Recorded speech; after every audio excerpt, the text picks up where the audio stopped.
어둠의 땅에도 복음이 임할 것인가? 라는 질문 굉장히 좀 드라마틱한데요. 한번 볼까요? 과연 그런가? 로마서 9장에서 11장까지 바울 사도가 깊은 고민을 하고 있습니다. 그 고민의 내용은 뭔가 하면은 자기의 동족 유대인들이 아직 대다수 그리스도 예수에게 순복하지 않았다라는 것이죠. 저들은 여호와 하나님을 알고 있고 저들은 아브라함과 이삭과 야곱 같은 조상을 모시고 계시고 저들에게는 구약 성경이라고 하는 탁월한 하나님의 계시의 말씀이 있고 그들에게는 하나님과 함께했던 언약의 역사가 있는데 근데 때가 차서 아들 되신 그리스도께서 이 땅에 오셔서 구약의 모든 계획을 모든 약속을 성취해 주셨음에도 불구하고 저들은 거기에 인식을 같이 하지 않는 거예요. 바울 사도가 이 문제를 가지고 고민하는 가운데 사실은 이제 좀 더 확대해서 할 얘기도 있죠. 로마서 전체의 구조가 지금 어떤 건지. 근데 적어도 이제 9장 이후로 동족 유대인들에 대한 고민을 나누고 있는데 이제 여러분이 아시다시피 11장이 끝나는 부분에서는 하나님의 지혜가 무한하다, 너무나 위대하다 이렇게 이제 결론을 내리거든요. 그게 뭐냐면 유대인의 불신과 반면에 이방인들은 복음을 받고 있잖아요. 더군다나 바울 사도는 자기를 이방인의 사도라고 부르고 있으니까요.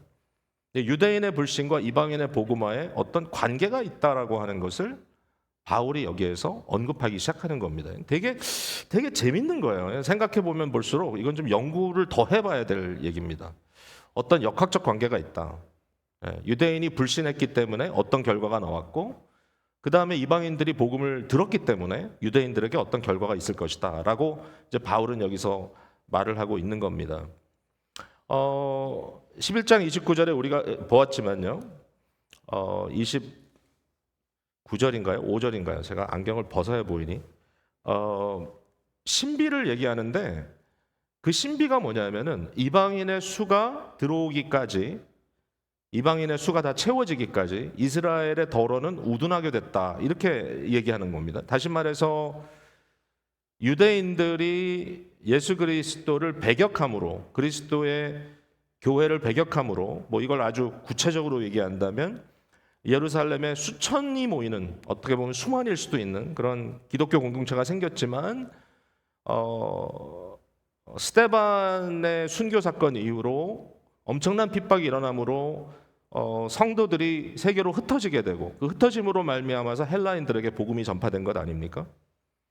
이와 같이 유대인들이 복음을 배척했기 때문에 복음이 이방인들에게 넘어갔고, 또 동시에 이방인들이 복음에 응답했기 때문에, 이거는 이제 거의 어느 로마의 도시나 다 비슷한 상황인데, 응답을 했기 때문에 유대인들이 이 상황을 굉장히 시기하고 질투하게 되는 그러한 역사가 일어났다라고 하는 겁니다. 바울 사도가 깨달은 신비는 뭐냐면 이게 하나님의 섭리 가운데 일어나는 일이다. 그래서 결국은 지금은 이방인들의 충만한 수가 들어오기 위하여 복음이 땅끝까지 전파되는 그러한 순간이지만, 언젠가는 유대인들에게도 상당수의 유대인들이 복음으로 돌아오는 일종의 갱신의 시간 또는 복음화의 시간이 있을 것이다라고 기대하기 시작한 거예요. 유대인들의 현재 상황을 보면서 이렇게 얘기합니다. 복음으로 하면 그들이 너희로 말미암아 원수가 되었다 얘기합니다. 그러니까 로마에 지금 이방인들 교인들이 많으니까 그들에게 하는 얘기입니다. 복음만 가지고 따지자면 유대인들은 대다수가 너희가 그리스도 예수를 믿는다는 사실에 대해서 도리어 반대 입장을 취하고 핍박하는 자들이 되었지만, 그러나 하나님의 언약적 택하심이라고 하는 관점에서 보았을 때는 유대인들은, 이스라엘 사람들은 그들 조상들에게 주셨던 하나님의 약속이 여전히 유효한 부분이 분명히 있을 거다. 바울은 이제 이 부분에 대해서 간절한 마음을 갖는 거죠. 간절한 마음을 갖는 겁니다. 제가 이거를 사실 오늘 북한과 또 남한의 어떤 관계로 설명한다는 것은 조금 비약인 것 같긴 해요. 근데 예는 될 수 있다고 생각합니다. 일종의 애널러지는 될 수 있을 것 같다. 왜냐하면 해방 당시 북한의 기독교가 어땠는지를 여러분들이 좀 이해를 하시고 계시면 좋겠어요. 뭐 많이 아시겠지만 또 우리 교회도 원래 고향이 북쪽인 어르신들도 계시고 또 그분들의 자손들도 계시고 심지어는 필라델피아의 오도민 북한 오도민 회의에 열심히 나서서 그 일을 실제로 리드하는 분들도 저희 교회에 계십니다. 청년 부부들 중에 참 놀랍죠. 여러분, 해방 당시 1945년도에 북한에 한 40만 명 정도의 크리스찬들이 있었다고 추정합니다. 당시 인구로 따졌을 때 이것은 북한 전체 인구의 5%인데요. 여러분, 해방이라는 것은 45년도는 어떤 일이 있었을 땐가 하면 38년 이후로 극심하게 신사참배 등 일본이 한국 교회를 탄압했던 시기입니다. 그럼에도 불구하고 그 시대에 장로교 중심의 개신교가 북한에는 40만 명이나 되는 숫자가 있었다는 거예요. 그러니까 한때는 이와 같이 넘치는 복음의 역동을 경험했던 곳이 바로 북한 땅이라는 겁니다. 우리 두 형제는 얼마나 이 부분에 대해서 아시고 계신지 모르겠지만 한국에서 많이 얘기하겠지만 생각하면 할수록 굉장히 감동이 되는 부분입니다. 그러면서도 아쉬움이 있죠. 왜냐하면은 신속하게 북한은 기독교로부터 멀어졌기 때문에 그렇습니다. 평양을 동방의 예루살렘이라고 불렀고요. 이 동방의 예루살렘이라고 불렀을 때 어떤 일들이 벌어졌느냐 하면은 평양만 놓고 봤을 때 1930년 즉 신사참배로 인해서 교회가 심하게 탄압을 받기 바로 이전입니다. 그때 전체 인구의 20%가 기독교인이었다는 겁니다. 이건 어마어마한 숫자입니다. 어떤 한 지역의 20%가 기독교인이라는 것은 거의 4분의 1이 기독교인이고 거의 기독교 영향 속에 그 사회가 존재한다는 얘기를 하는 것이죠. 여러분, 오늘 필라델피아의 교회가 많다 하는데 우리 한인교회가 한때는 100교회가 넘었다고 하지만 지금은 실제적으로 교회협의회에 등록되어 있는 교회 숫자는 50개 정도밖에 안 됩니다. 아마도 여기저기 다 합쳐보면 한 100개 정도 되지 않을까. 아마 가정에서 모이는 교회까지 합쳐야 그렇게 될 겁니다. 해방되기 이전에 북한의 이 평양에만 개신교회가 200개 이상 있었다고 추정을 합니다. 이거는 상당히 정확한 것 같아요. 또 북한의 선교센터, 특별히 평양에도 이 세미얼 마펫 패밀리를 중심으로 해서 이 선교 그 본부, 선교센터가 거기에 존재했기 때문에 뭐 재령에는 또 헌트 가정이 있었지만 어쨌든 이분들을 중심으로 해서 학교, 병원 등 사회의 기반이 형성돼 있었고 이미 그 당시에 평양이라고 하는 곳은 기독교 문화에 젖어드는 그러한 곳이었다는 것이죠. 그래서 동방의 예루살렘이라는 이름을 갖게 됐습니다. 조선 예수교 장로회라는 것은 1907년도에 동로회로 조직된 한국 최초의 장로교 교단입니다. 그리고 이것이 몇 년 후에 총회로 이루어지고 노회가 5개로 이제 발전이 됐는데 그 모든 총회, 그러니까 전체 다 전국 전체 다의 본부가 평양에 있었습니다. 서울이 아니고. 놀랍죠? 네. 사실 서울에는 언더우드라고 하는 굉장히 진취적인 선교사를 통해서 장로교가 굉장히 확산되고 있었지만 그럼에도 불구하고 평양에 비하면 너무 보잘것없었습니다. 평양신학교가 평양에 있었습니다. 당연히 평양이니까 평양신학교인데 사실 평양신학교라는 이름은 별명입니다. 별칭. 원래 평양신학교의 이름은 Union Theological Seminary. 이것은 장로교 유니언 신학교입니다. 왜 유니언인가 하면은 4개의 해외 장로교 선교회가 각자 따로따로 신학교를 세운 게 아니라 하나로 합쳐가지고 세미얼 머펫 선교사를 처음 교장으로 모시고 이 신학교가 1903년에 설립이 됐습니다. 그 4개의 선교회라는 것은 당시 미국에서는 독립전쟁을 한 지 그렇게 오래 안 된 상태이기 때문에 미국은 북장로교회와 남장로교회가 나눠져 있었고 그 두 장로교회에서 다 선교사를 한국에 보냈고요. 남장로교회는 특별히 전라도 쪽에 굉장히 강했습니다. 그리고 캐나다 장로교회, 그 다음에 호주 장로교회, 다 영어를 주로 쓰는 곳이죠. 이 장로교회 4선교회가 합쳐가지고 평양에 우리가 동양에 그래도 괜찮은 신학교를 한번 세워보자. 그래서 당시 선교사들 그 열정을 다해서 평양신학교가 설립이 됐는데 이 신학교가 한국 장로교 신학교의 모체입니다. 1903년에 시작해서 1938년도에 문을 닫았습니다. 1938년도에 문을 닫은 이유는 총회가 신사참배가 가하다라고 결정을 했지만 당시에 이 신학교를 이끌고 가던 선교사들은 거기에 동조할 수 없었기 때문에 1938년도에 신학교 학생들을 데리고 신사참배를 하느니 학교를 문을 닫겠다 그래서 닫았습니다. 숭실대학과 같은 결정을 한 거죠. 결국 그렇게 해서 평양신학교는 그 이후에 다시는 문을 열 수가 없었습니다. 해방이 된 이후에도 평양의 신학교가 다시 재건되지는 못했습니다. 왜 그랬을까요? 남북이 나뉘었으니까요. 안타깝기 한이 없는 일이죠. 해방 후 전쟁 전 1945년에서 1950년 사이에 20만 정도의 북한의 기독교인들이 남한으로 이주합니다. 다시 말해서 북한의 기독교인 반 정도가 남한으로 이주했다는 얘기죠. 이때에 제가 3명의 이름을 썼는데 현재 장로교, 메인 장로교 세 교단의 대표적인 분들입니다.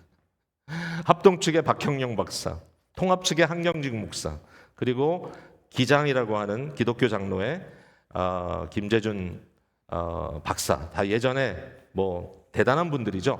이런 분들이 다 북한에서 내려왔습니다. 그래서 남한의 교회가 결국은 북한 교회의 영향을 통해서 일어났다라는 것이죠. 제가 이걸 이제 일러스트레이션을 얘기하자면 북한이 기독교를 배격했기 때문에, 물론 정권이 그렇게 한 거지만 결국 그것으로 인하여 남한은 기독교화되는 어마어마한 부흥의 시기를 받게 됐다는 것입니다. 현재 북한의 공식 기독교는 선전용입니다. 개신교 교회가 다 장로교회인데 봉숙교회를 비롯해서 3개의 건물을 갖고 있는 장로교회가 세워져 있고, 저도 이거 몰랐는데 이번에 찾아보니까 봉숙교회가 1200석을 가지고 있다고 합니다. 그래서 이제 그런 일이 있을 때마다 가동되는 그러한 교회로 볼 수 있고요. 그 다음에 카톨릭 성당이 하나 있고, 그 다음에 심지어는 러시아 정교회인 평양 정백사원이라고 하는 곳이 한 군데 있다고 해요. 그렇게 하면서 그들은 종교의 자유가 있다고 얘기하지만 그렇지 않습니다. 오늘날 북한에서 기독교인이 된다는 것은 미제국주의자들의 앞잡이들이라고 해서 사실상 죽음을 면키가 어렵습니다. 그렇다면 현재 북한의 지하교회는 있는 것일까? 자, 요거는 제가 좀 신뢰하기가 어렵다고 할 정도로 안 믿겨집니다, 솔직히. 근데 실제로 대북 선교 기관들이 통계를 발표한 걸 보니까 북한 인구 전체의 약 1% 정도, 대부분 다 고령인이라고 생각하는데 한 40만 명 정도의 기독교인이 여전히 살아있을 거라고 추정합니다. 이건 진짜 믿겨지지 않는 수입니다. 그러니까 40만 명이라면 해방된 후에 있었던 그 교인 숫자가 지금 유지되고 있다는 얘기인데요. 그거는 잘 모르겠습니다.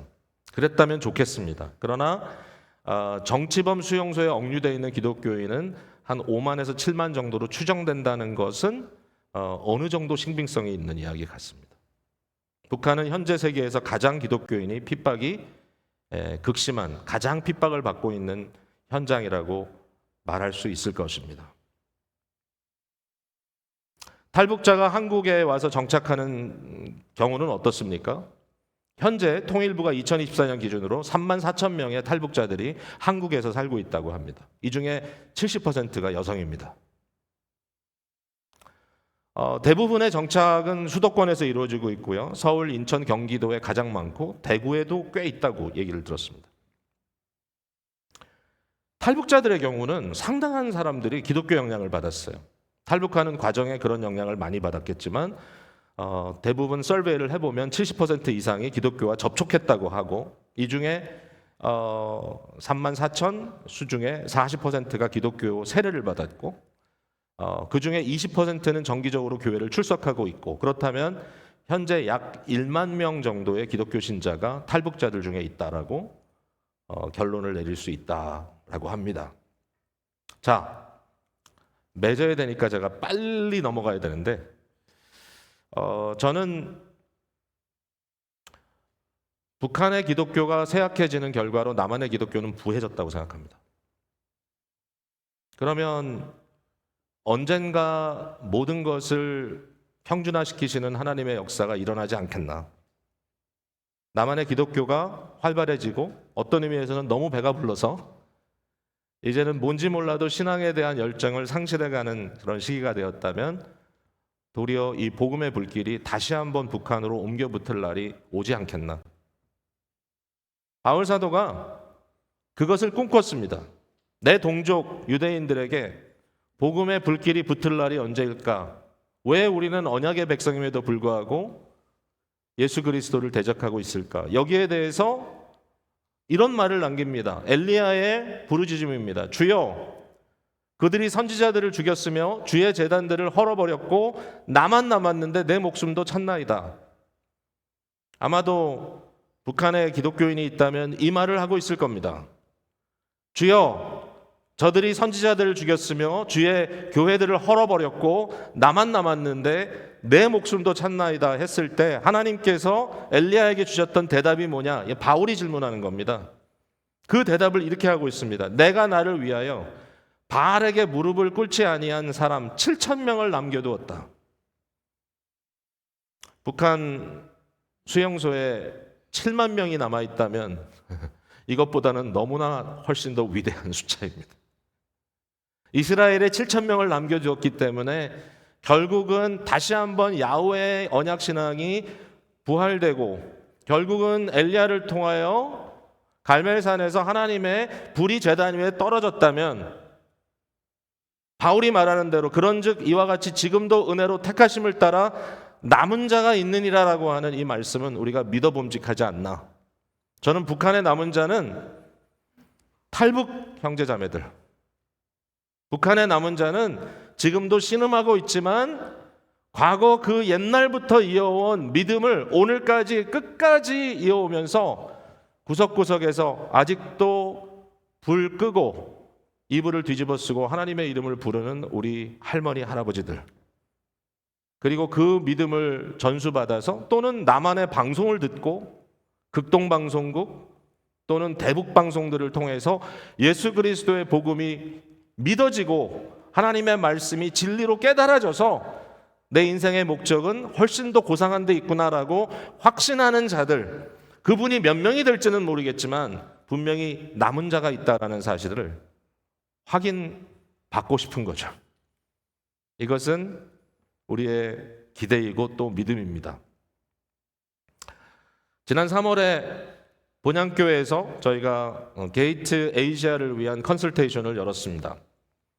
마지막 날 아침에 유대열 목사님이 평양 지도를 펼쳐놓고 이곳에 뭐가 있었습니다, 저곳에 뭐가 있었습니다, 영어로 또박또박 말씀하시면서 마지막 평양신학교가 있었던 대동강변에 바로 그 지역을 딱 찍으면서 이렇게 말씀하셨습니다.